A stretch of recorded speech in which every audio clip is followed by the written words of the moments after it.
pengundi patut tolak parti pemfitnah. Amanah menonjolkan isu rasuah, ketirisan, salah guna kuasa dan kos sara hidup yang tinggi dalam siri ceramah mereka. PAS pula memilih jalan untuk melancarkan fitnah yang berterusan kepada Amanah dan rakan-rakannya dalam gabungan Pakatan Harapan. Antara mangsa yang menjadi sasaran PAS ialah bekas Menteri di Jabatan Perdana Menteri Ahli-Ehwal Agama Datuk Seri Dr. Mujahid Yusof. Satu penulisan fitnah bertajuk Mantan Menteri Agama PH Sokong LGBT oleh PAS di laman Facebook PAS yang telah ditularkan pada 16 Oktober 2022. Susulan itu, Dr. Mujahid bertindak memulakan tindakan undang-undang fitnah dengan menghantar surat tuntutan fitnah kepada PAS pada 27 Oktober 2022 melalui firma guaman Tuan Akram, Hizri, Azad dan Azmeh. Pihak Pejabat Agung PAS juga telah mengaku terima surat tuntutan tersebut. Mujahid mengajukan 4 tuntutan dalam tempoh 48 jam, antara lain: pertama, memadamkan tulisan fitnah tersebut; kedua, menarik balik tulisan fitnah tersebut; ketiga, meminta maaf kepada Datuk Seri Dr. Mujahid; dan yang keempat, membayar ganti rugi atas kerosakan reputasi Datuk Seri Dr. Mujahid. Selain tindakan undang-undang kepada PAS itu, Dr. Mujahid juga memberi amaran tidak teragak-agak untuk mengambil tindakan yang sama kepada mana-mana pimpinan PAS yang tidak serik-serik membuat tulisan fitnah dan mengaitkan beliau dengan LGBT. Sebenarnya, Dr. Mujahid patut juga memfailkan saman kepada Ahli Dewan Undangan Negeri Penaga Pulau Pinang Muhammad Yusni Matpiah yang menulis di Facebook beliau satu rencana bertajuk Normalisasi LGBT Era Kerajaan Pakatan Harapan. Antara lain, Muhammad Yusni menulis, yang paling mendukacitakan apabila Datuk Dr. Mujahid Yusof Rawa, Menteri di Jabatan Perdana Menteri Agama, telah melakukan pertemuan dengan aktivis sosial yang juga transgender Nisha Ayub kononnya bagi membela nasib golongan LGBT.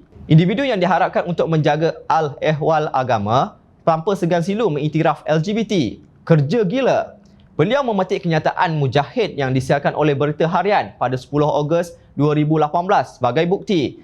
Kenyataan tersebut berbunyi begini: menerusi pertemuan hari ini, banyak isu yang saya fahami dan ia patut dibela selaras dengan prinsip rahmatan lil alamin, menjadi teras kepada pentadbiran hal ehwal Islam di negara ini. Slogan rahmatan lil alamin menjadi lesen kepada kelunakan kepada golongan LGBT, dakwa Yusni. Jom kita rentas apa pula laporan terkait dengan tindakan Menteri di Jabatan Perdana Menteri Hal Ehwal Agama Era Kerajaan Perikatan Nasional yang disokong oleh PAS, Datuk Seri Dr. Zulkifli Muhammad Al-Bakri terhadap golongan LGBT. Pada 9 Ogos 2020, Cosmo Online melaporkan bahawa Dr. Zulkifli telah merangka beberapa program bagi menyantuni golongan LGBT. Dr. Zulkifli berkata beliau akan turun padang bertemu golongan terbabit bagi menyampaikan maklumat dan kesedaran mengenai agama Islam.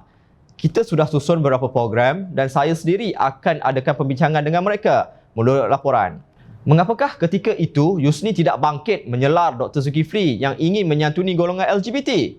Adakah kerana Dr. Zulkifli tidak menggunakan istilah rahmatan lil alamin? Atau perkataan menyantuni golongan LGBT itu tidak lunak? Atau kerana Dr. Zulkifli tidak bertanding dalam pilihan raya umum untuk menentang calon PAS? Sebelum pertemuan dengan Nisha berlaku, Sinar Harian pada 8 Julai 2018 melaporkan bahawa kerajaan menafikan sekeras-kerasnya pihaknya cuba mengiktiraf kewujudan LGBT.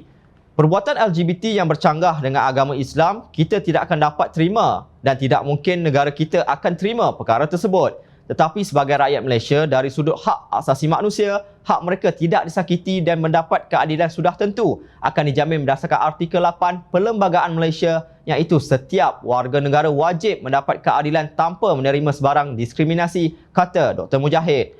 Maknanya sejak awal lagi, memang Mujahid tidak pernah berkata mahu mengiktiraf LGBT. Bernama pada 11 Ogos 2018 telah melaporkan kenyataan Dr. Mujahid bahawa pertemuan di Kompleks Islam Malaysia pada 10 Ogos 2018 adalah atas permintaan Nisha Ayub. Beliau menerima kehadiran aktivis transgender itu bagi menyelami serta memahami isu berkaitan transgender, khususnya peranan institusi agama dalam menangani permasalahan berkenaan. Pertemuan itu lebih kepada perbincangan bagaimana untuk mengatasi masalah diskriminasi terhadap golongan maknya serta bagaimana untuk mengatasi masalah yang dihadapi mereka termasuk penghayatan soal-soal agama dan beribadat secara khusus. Pada pertemuan itu, tiada langsung isu berkaitan hak sama rata melibatkan perkahwinan sama jantina dibangkitkan, katanya. Adakah Pakatan Harapan diberi peluang untuk menangani masalah LGBT? Sudah tentu tidak.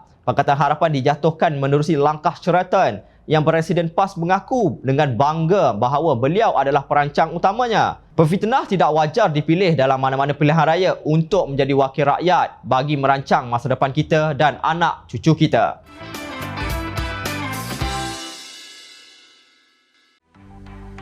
Mencari maklumat dan berita politik yang bebas, kupasan yang tepat, panas.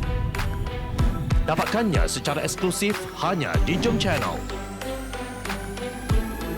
Komitmen kami, rentasan berita Isnin hingga Jumaat. Berbicara dan isu semasa, kami garapkan secara langsung. Panel-panel berkaliber dan profesional. Interaktif, pandangan anda kami raikan. Jangan lupa bersama kami di setiap hujung minggu dalam edisi khas mingguan. Jom Channel, moving forward, sharing a new experience.